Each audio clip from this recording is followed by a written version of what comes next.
This episode is dedicated to Jason Perez for becoming our newest Southpaw supporter and helping to make this project possible.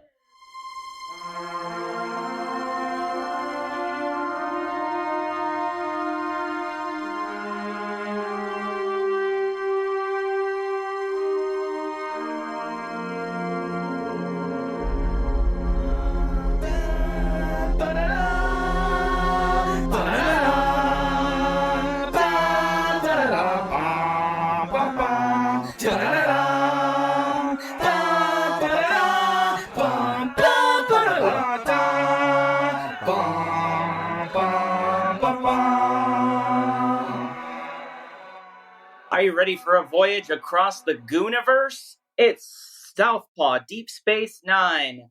Welcome everybody to this show where I, Angel Marti, guide our intrepid hero, Southpaw Sam, on his journey into Star Trek fandom, where we watch every episode of Star Trek Deep Space Nine and we analyze the political and cultural messages in each episode, both overt and covert, from a left-wing perspective. Sam, how you doing this week?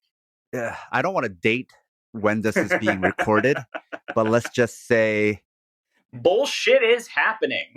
yes. And there's a lot of anxiety. I have a lot of anxiety right now about nuclear war and all of us dying. Let's hope this is outdated by the time people are listening to this. How about that? Yeah, I hope whoever's listening to this, let's say you're listening to this like years later, I hope your feeling isn't like, oh, was this just recorded last week? Because that's my anxiety right now. Please, people in the future, please be in a better place than where we are now. Yes. Or aliens. If you're listening to this, then this is what happened. That's why you have to learn about us through podcast recordings instead of directly talking to us. When the gold record with this podcast floats through the wormhole into the Gamma Quadrant. Yes.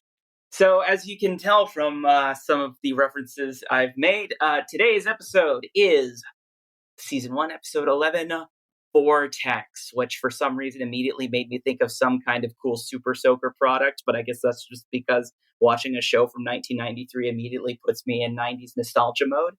So let's jump into it. Let's dive headfirst into the Vortex. So we open in Cork's bar, which I just always like how opening in Cork's bar allows for things to sort of start in medias res and still fit in expositional dialogue, because like somebody unwinding at a bar is a place where people will just sort of recount the events of the day that have happened previously. It makes sense for people to be like, oh man, this thing just happened, which is like, they don't really do that at other times. But here we see Oto, again, harassing a simple local businessman, but telling Cork that he noticed that there is a Miradorn ship docked at the station, that they are a Miradorn raider. That probably means shady business, which means Cork will probably be involved. But then they also both notice that there is a suspicious alien from the Gamma Quadrant also sitting in the bar that keeps avoiding eye contact with them. Turns out his name is Croden. Charles Croden. No, just Croden. But I just, the opening scene, I was just noticing how like there is this interesting tension between Quark and Oto, where it's like adversarial but cooperative at the same time. It's like Quark is obviously involved in illegal activities. Oto knows. Quark knows. Oto knows. But Oto would rather sort of, instead of just throwing Quark in jail permanently, he just sort of allows Quark to exist for the sake of being his informant about whatever criminal element passes through the station. And thinking back to like Move Along Home, it's like we've seen that Quark gets thrown under the bus and held like, responsible for shit. But he hasn't been penalized to the point of not like being able to operate his business. Like he's still running the bar.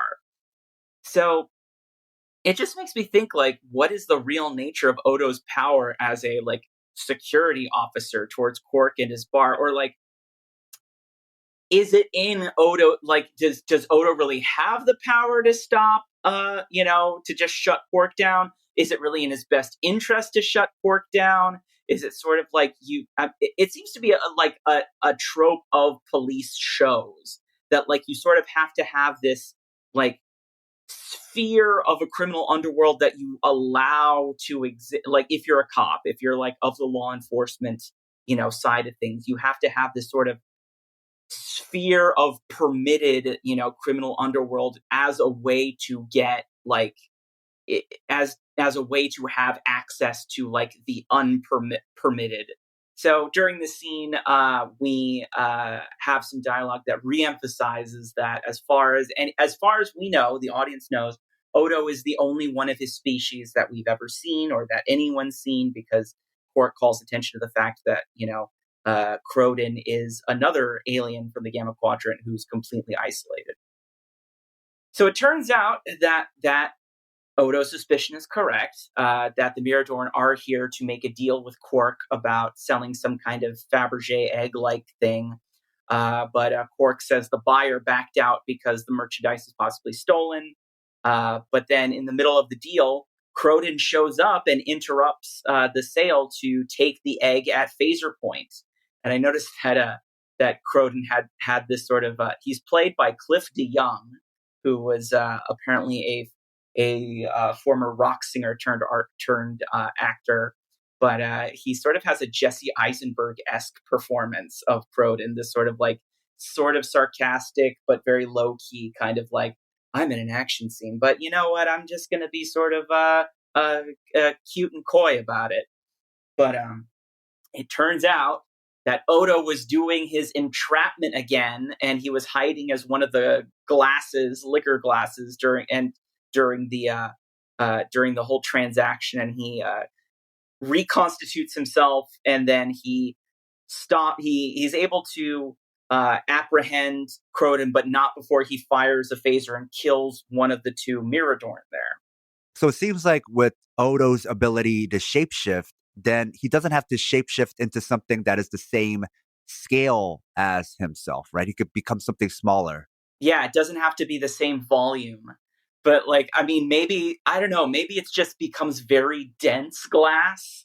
I mean, I can see like, conceivably under the laws of physics, it's just if he's able to change the shape into something with a smaller volume, he just has to become very, very, very dense.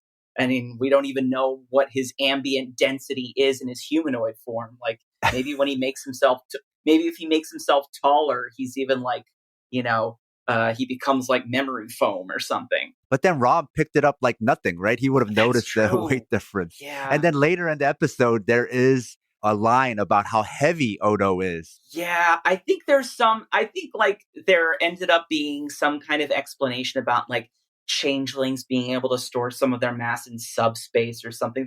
There's definitely some kind of like. And then there's the comms badge. It's one of those things like where the physics isn't like fully thought out, but then like after the fact, you can kind of have like a technobabble sort of justification for it. So we find out that, beyond just like plain old murder, the fact that Croden killed one of the Miradorn is even worse, because apparently the two Miradorn were twinned, and in their species, the twins share some kind of symbiotic relationship where, like, if one of them dies, the other is now like physically harmed and depleted by it. And we learn that the one that's still alive, his name is Akel. And even though Memory Alpha says that the dead one's name is Rokel, I've decided, since he's not named on screen, that his name is Keenan. And if anybody has a problem with that, I don't care. But so now we have another, blood oath going on here where Akel is definitely determined to murder Croden. But now, as he is Oto's prisoner, Oto has to make sure that that doesn't happen. But Oto at the same time also arrests Cork, and he and even though Cork has done nothing illegal under Oto's actual observation / entrapment, during the sale, he did refuse to sell. He did refuse to participate in the buying of something because it was stolen merchandise. Oto has a suspicion that because Croden had, number one, had a Ferengi phaser, and two, knew the precise location of the sale, that maybe Cork set up Croden to do this. So Sisko and Oto confront Croden, and they let him know that there will be a trial for his crime of killing Keenan, and that he can request an advocate. Either an advocate can be provided to him, or he can request one from his homeworld. But apparently, on Croden's homeworld of Rakkar, as he says, quote, "All crimes are serious, only there are no trials." So no luck getting an advocate there. But during the questioning, Croden let slip that, in reference to Oto, that he's seen other changelings in the Gamma Quadrant. And this is the first time we see the word changeling applied to Oto. The word changeling has been used in the Star Trek universe before, but only as an episode of the original series. Let's see, it's season 2, episode 8, The Changeling. Although in this situation, it refers to an evil AI like robot deal. So this is the first time we hear the word used as a generic to refer to shapeshifters of Oto's species. And so now Oto, knowing that there might be other people like him, is definitely captivated. The ops crew, all of the senior officers meet to deliberate how to handle this situation in Sisko's office. And so apparently the Starfleet has not had first contact yet with Croden's species, and Dax remarks that maybe homicide is a way to open up diplomatic relationships is not a good idea. But I like how Kira is like, having dealt with a very like having grown up in a violent society, dealing with the Cardassians, is the only one who immediately figures, oh, we have one of this species' criminals. Probably this species, if they're so obsessed with law and order, will probably be thankful that we've apprehended them, and probably won't be as so concerned with diplomatic sensitivities like everybody else. It goes to show how cultural sort of mores can be informed by like the prevalence of like violence and scarcity versus like relative material comfort. And I like how Kira is always sort of the counterpoint to like how the more comfortable and well taken care of Federation views things. So then they decide what's going to happen is that Sisko and Dax are going to leave the station personally on a runabout and go through the wormhole and look for the planet Rakkar to make contact about this. And it made me ask this question. And as Sam, I kind of wanted to hear your thoughts on this, but like, should DS9 have some kind of specific diplomatic envoy team assigned to handle these kinds of situations instead of making the commanding officer have to leave the station? Like, it's times like this that I wish I kind of like I had like some phase in life where I was like, obsessed with learning about like military history and operations, like a lot of like people who grow up to be like chuds with Roman emperor avatars on Twitter, because like I want to know is this how often should a commanding officer actually leave the station that he's assigned to command? I mean, I'm not saying you might actually know this, but I'm just curious if you have the same question. I thought it was more the material conditions of this show that they're limited on budget. So basically, I've noticed that a lot of things that Star Trek: The Next Generation, especially in the later seasons when they have more money, like things that they would have extras do or like minor characters do in this one, because they have to, pull up their sleeves and do more of it. A lot of the main characters have to do a lot of those scenes, I think, just for those reasons. Yeah, on The Next Generation, they always made like a big deal of like, okay, the captain doesn't lead away missions, like the first officer does that.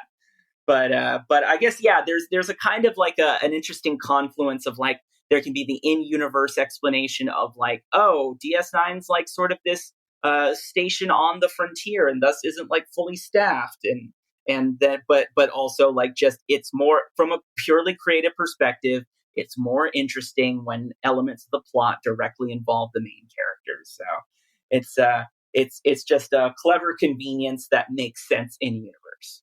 Not only is the show lower budget, but DS9 is also building up and they have a smaller budget. So yeah, to your point, they're not fully staffed, so they got to do a lot of it. The manager of the Burger King isn't making fucking burgers. Like, he's not the one frying fries, unless a bunch of people have called in sick. A note to our loyal listeners: if you love the Southpaw Project, please support us and help us get paid for our labor by financially supporting us on Patreon. This will give you access to exclusive bonus content, as well as our private chat group on Discord. Show your Southpaw solidarity by supporting us at patreon.com/southpawpod. So speaking of burgers and fries, Oto returns to Cork's bar. I'm assuming Cork serves burgers and fries if you ask him to. That was just my attempt at a segue. But he returns to Cork's to like sort of question him about what the actual nature of his relationship to Cork is. And during the course of his questioning, Oto posits that maybe Cork was helping him broker passage back to helping Croden broker passage back to the Gamma Quadrant in exchange for helping him with the Miradorn situation by staging a robbery. And I want to. This is why you should watch the episodes along with this podcast, if in case you're somebody who's just listening to this, because I think there's really cool cinematography during this scene that I wanted to comment on. Number one, like again, you know, I got an MFA in writing and producing for television, so like I'm gonna nerd out about like, you know, clever production here, but. Number one, the scene's very dynamic, even though it's like basically two people talking, because Quark is given this business of like, you know, moving various little glasses and stuff from different areas of the bar. And so there are all these different shot cuts to different parts of the bar. But as they go to like the back room of the bar, the lighting changes, where instead of going from this like, brighter sort of overhead lighting in the main room of the bar, as Oto and Quark talk to each other more about, you know, what as like secrets are revealed, and inner motives are revealed, there's this sort of harsh underlighting of both Oto and Quark's face. And what I love is that it sort of visually underscores the fact that during this exchange, Oto starts pressing Quark about, you know, what's the truth of his relationship with Croden, but also he's really starting to show his fixation on finding out actual information about other changelings in the Gamma Quadrant. So we are learning about like the inside motives of both of these characters while they're like lit from underneath.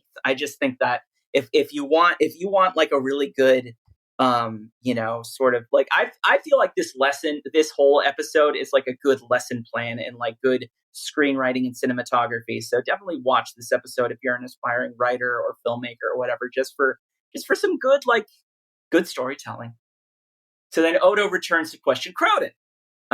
This is just like us following Oto ping-ponging between all the people that he's questioning. So one thing that we see Croden here is that he sort of reacts to everything Oto does by trying to assign it as some kind of inherent trait of changelings, like being distrustful and suspicious of other species and being harsh in their judgments. Like at every point, like he's trying to pique Oto's interest about like his other species. Although I think there's an interesting moment here where Oto like straight up threatens to kill Croden for lying, which I feel like that's going far even for Oto. Like, I mean, like, you know, we've established here that like, you know, Oto is like a representation of the mythical liberal idea of the good cop, and that he doesn't escalate violence. He tries to catch people alive. He doesn't carry a phaser. So like just whether or not it's a realistic depiction, that's an in real life, an IRL question. But as far as in the universe, like this is new for us to see Oto like straight up like threaten violence here, because we see that things are starting to get personal. But as proof of the fact that he's not lying, Croden produces this locket that he opens that's full of some changeling goop. Is it part of a changeling? Is it some kind of excretion? Did somebody hock a lookie in his locket and now he keeps it as a souvenir? We don't know. So here, the question is raised of Oto's people being persecuted and genocided, which is also a very real thing of oppressed people who are disconnected from their own history and culture. But I don't want to read too far into this because we don't know whether Croden is lying or not. Because this episode was so much about Oto's character development, I feel like a lot of the political things that I wanted to talk about was more like touched upon, but the narrator was unreliable. So I can't really like read too much into it other than just saying these questions were raised. Yeah.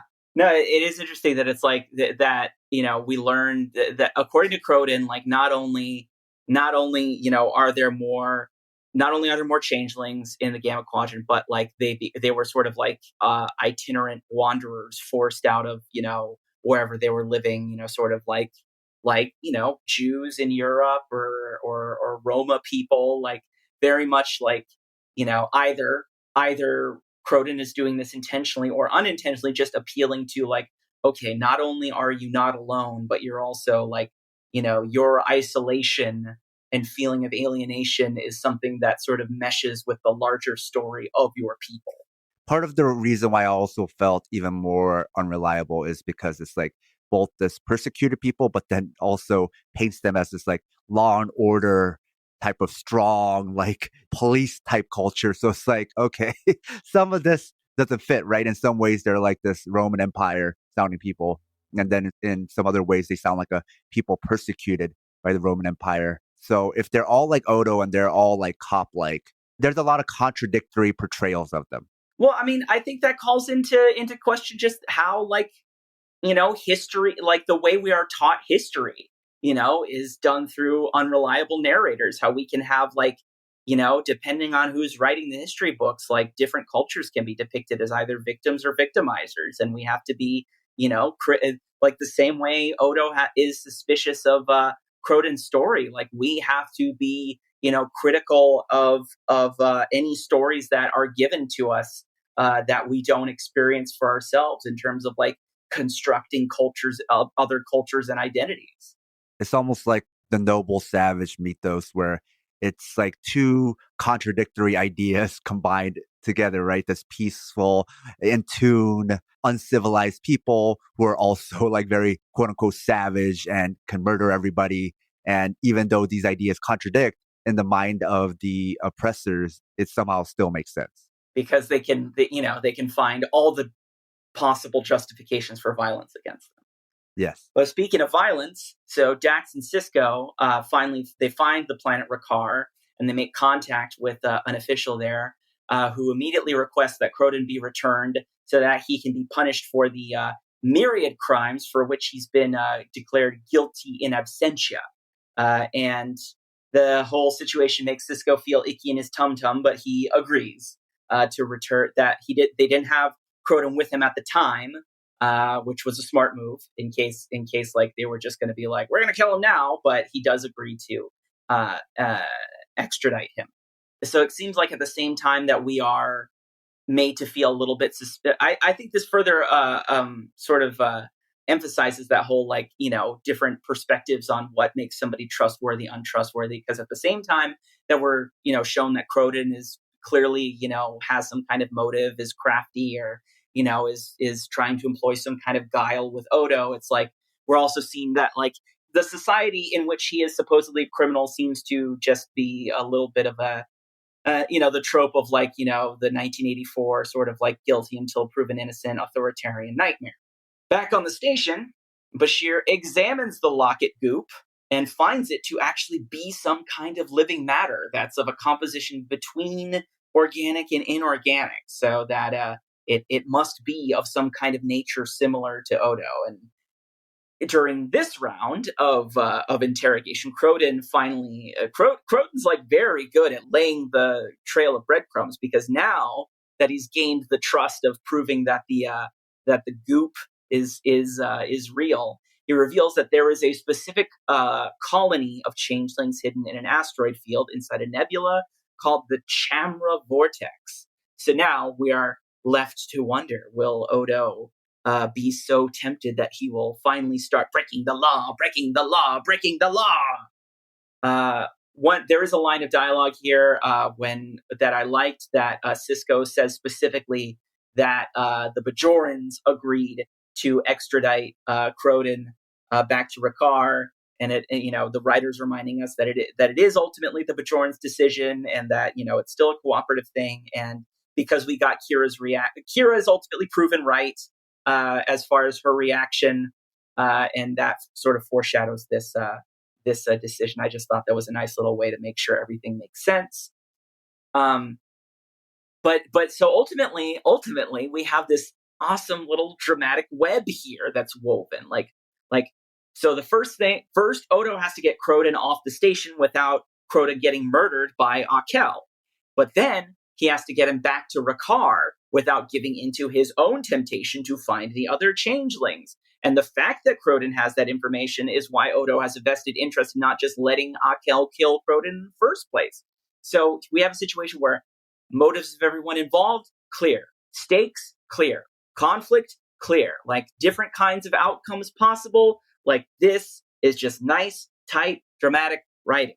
But I just, when contemplate, here's where I found like a nice bit of sort of like political philosophy here that I think we can delve into, is that when we establish this dramatic web here, this episode seems to posit, or at least I'm interpreting that this episode is positing, that Odo's commitment to like the law and justice and all of that, which we see as sort of like, the foundation of his personality, is just him using that as a substitute for having any other sense of identity or personhood.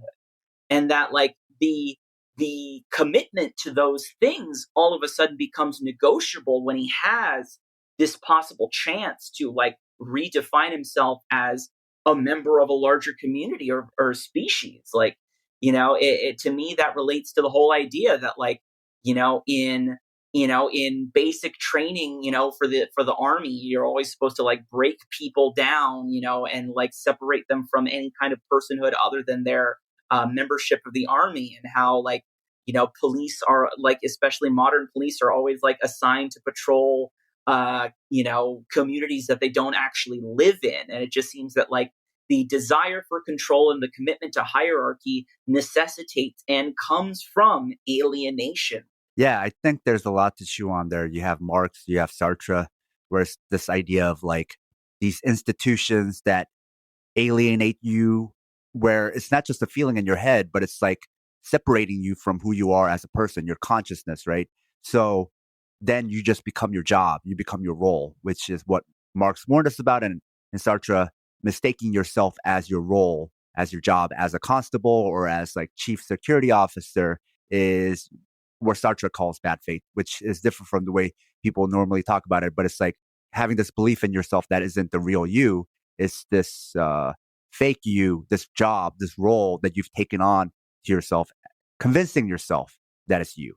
Yeah, I will tangent a little bit here to elsewhere in the Star Trek universe, just because the Borg don't really factor into Deep Space Nine that much. But like, I just want to say it here. I think that's why, there are so many like hacky jokes, especially from the 90s, about how like the Borg are like, the Borg are a collective. They're a metaphor for communism. But it's like, no, the Borg are a perfect metaphor for capitalism, because while the Borg on the outside promise that your, quote, biological and technological distinctivenesses will be added to our own, what happens when somebody's assimilated into the Borg collective is that they are stripped of all of their individual distinctivenesses, and they are only reduced to their labor output. They are only they're only things that they do is they work and they regenerate, and they work and they regenerate and they assimilate. Like that is just like put in much more explicit terms how capitalism makes you commit to your job, and like make your like what you do for as your like role, as your defining characteristic, by stripping you of everything else that could supersede that. I mean, it's about the factory system, which is all about capitalism. I mean, that is like the pride of capitalism, especially in its early foundation. And that factory system is what Karl Marx was studying to criticize capitalism. So it's like funny that the thing that the Borg represent, the factory system, the system that Karl Marx was criticizing and saying was bad, is the thing now that they're flipping around and saying, oh, the factory system, that's a communist thing, right? Well, then if that's a communist thing, then what is your thing? What is capitalism, right? The whole like emphasis was on productivity, not on happiness, right? This whole like work-life balance being about work, and you're not supposed to have a life. So Croden admits that he's like been a thief and a murderer or something, but he says like, perhaps that's how it started. Perhaps I asked one question too many. Like Croden's a Joker meme before there were Joker memes, but in the middle of the night, Rakari's security officers snuck into his home to kill both of his wives because he was declared an enemy of the people, and the punishment for that is to have your whole family killed. But here's what I love about this, because talking specifically about the fact that Croden was like legally considered a criminal by Rakar's legal system, but whatever his crimes were not necessarily like crimes in like a universal moral sense. He's leaning on like Oto's sense of like justice as something that exists separate from the laws, the systems of laws that people write.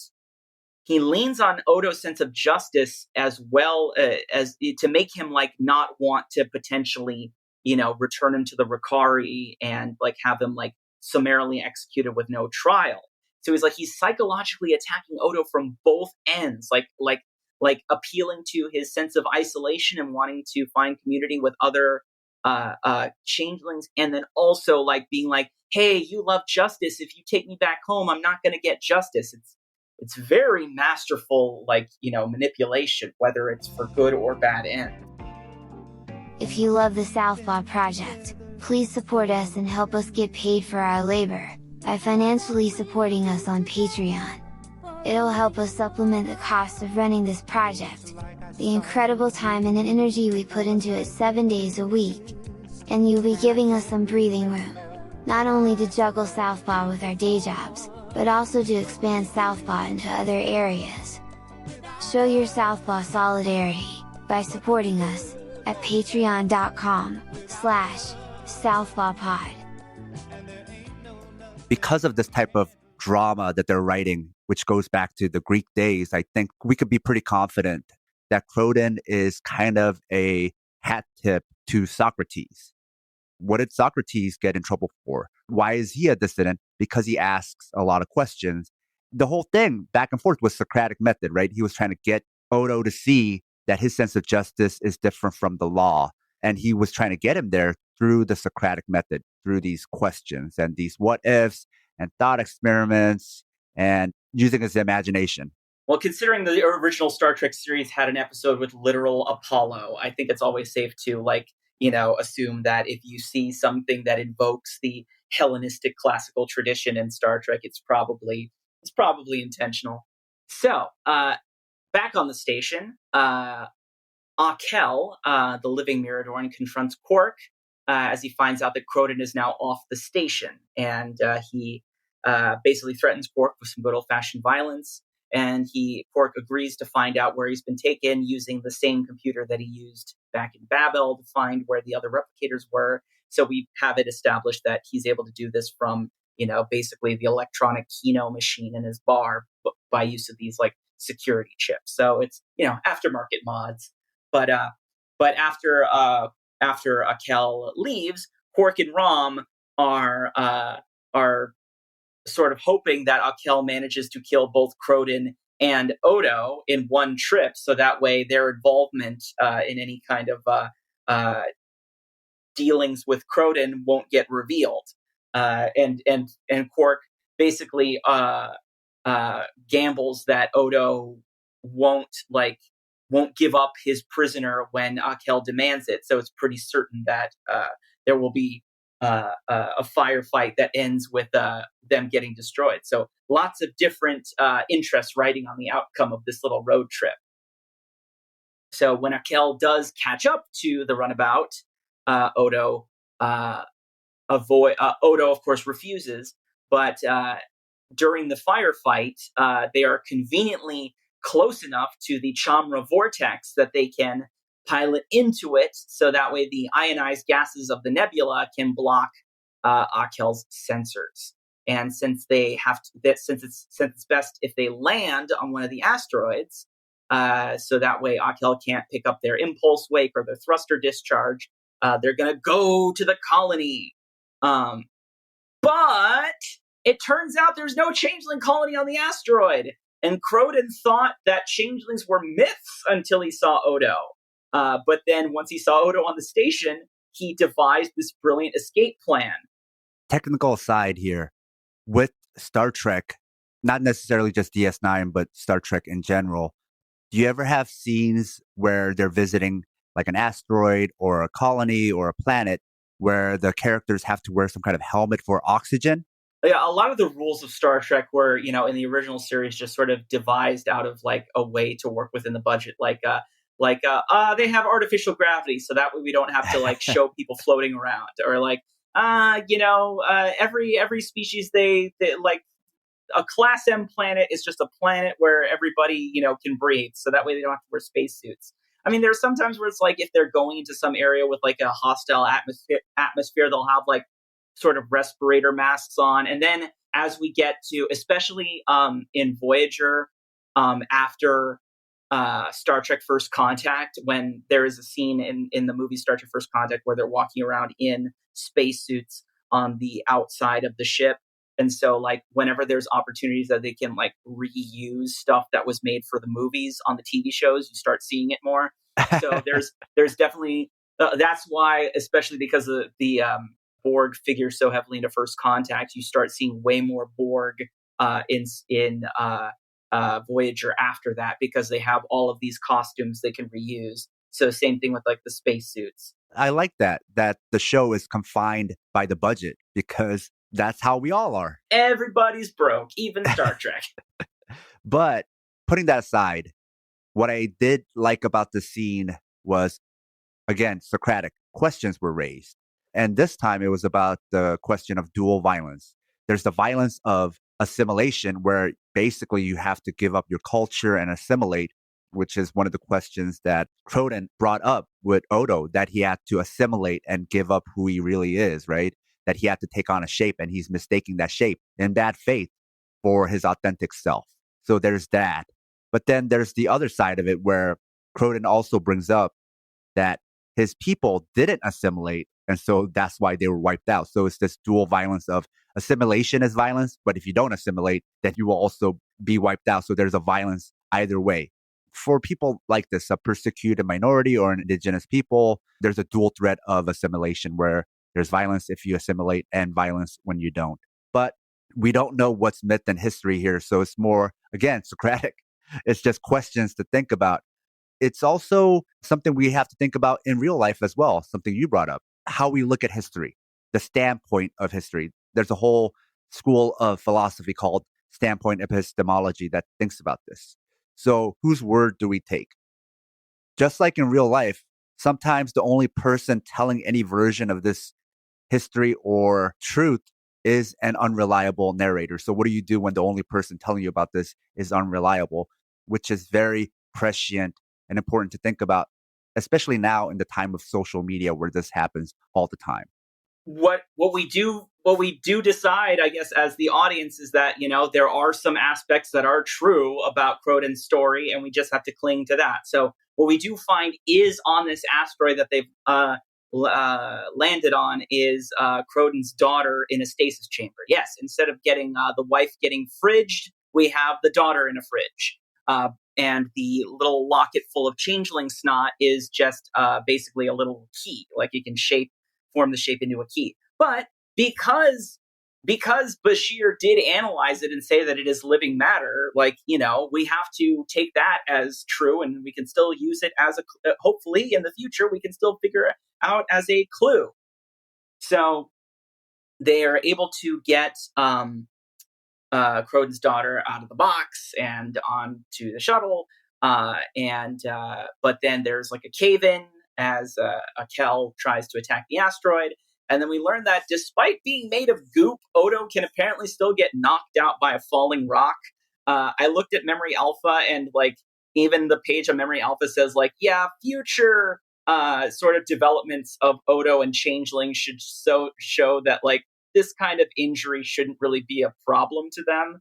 I just think that, if this had been like if this had been produced now with better special effects, he should have been like struck on the head by a rock and then like just been walking around with like a giant divot in the middle of his head, like that Wojak meme where like the person's head is just caved in the middle, and he just has to like take time to regenerate his brain, and he's just like, I'm a cop. But either way, we sort of have like the moment where Croden, despite being the unreliable narrator, shows that he is like a fully sympathetic character, because he number one, his true motivation was rescuing his daughter and wasn't like purely, nefarious, and that he in his dialogue with his daughter, it shows that he is willing to, go back to Rakar and answer for his crimes. He's not just trying to escape whatever kind of justice. And then he has the chance, while Oto is knocked out, to escape completely on his own, but he doesn't leave Oto behind because he respects, that Oto is at least some kind of consistent person, and he helps get him back onto the runabout. So after all of that, thinking about like morals and emotions and psychology, we get a nice bit of space pew pew at the end of this show. The episode really is well rounded, because we get like this nice little space battle where they end up like, getting Akel to blow himself up by intentionally firing a torpedo at like a cloud of easily ignitable gas. But instead we actually get kind of a happy ending where there's a passing Vulcan ship going back towards the Alpha Quadrant, and he just sort of lies to the Vulcan ship that Croden and his daughter are like rescued from a ship that blew up, and so they're just going to go back to Vulcan and start a new life. And Oto is perfectly satisfied with breaking the law, as he just says he'll lie about that they were killed in the firefight.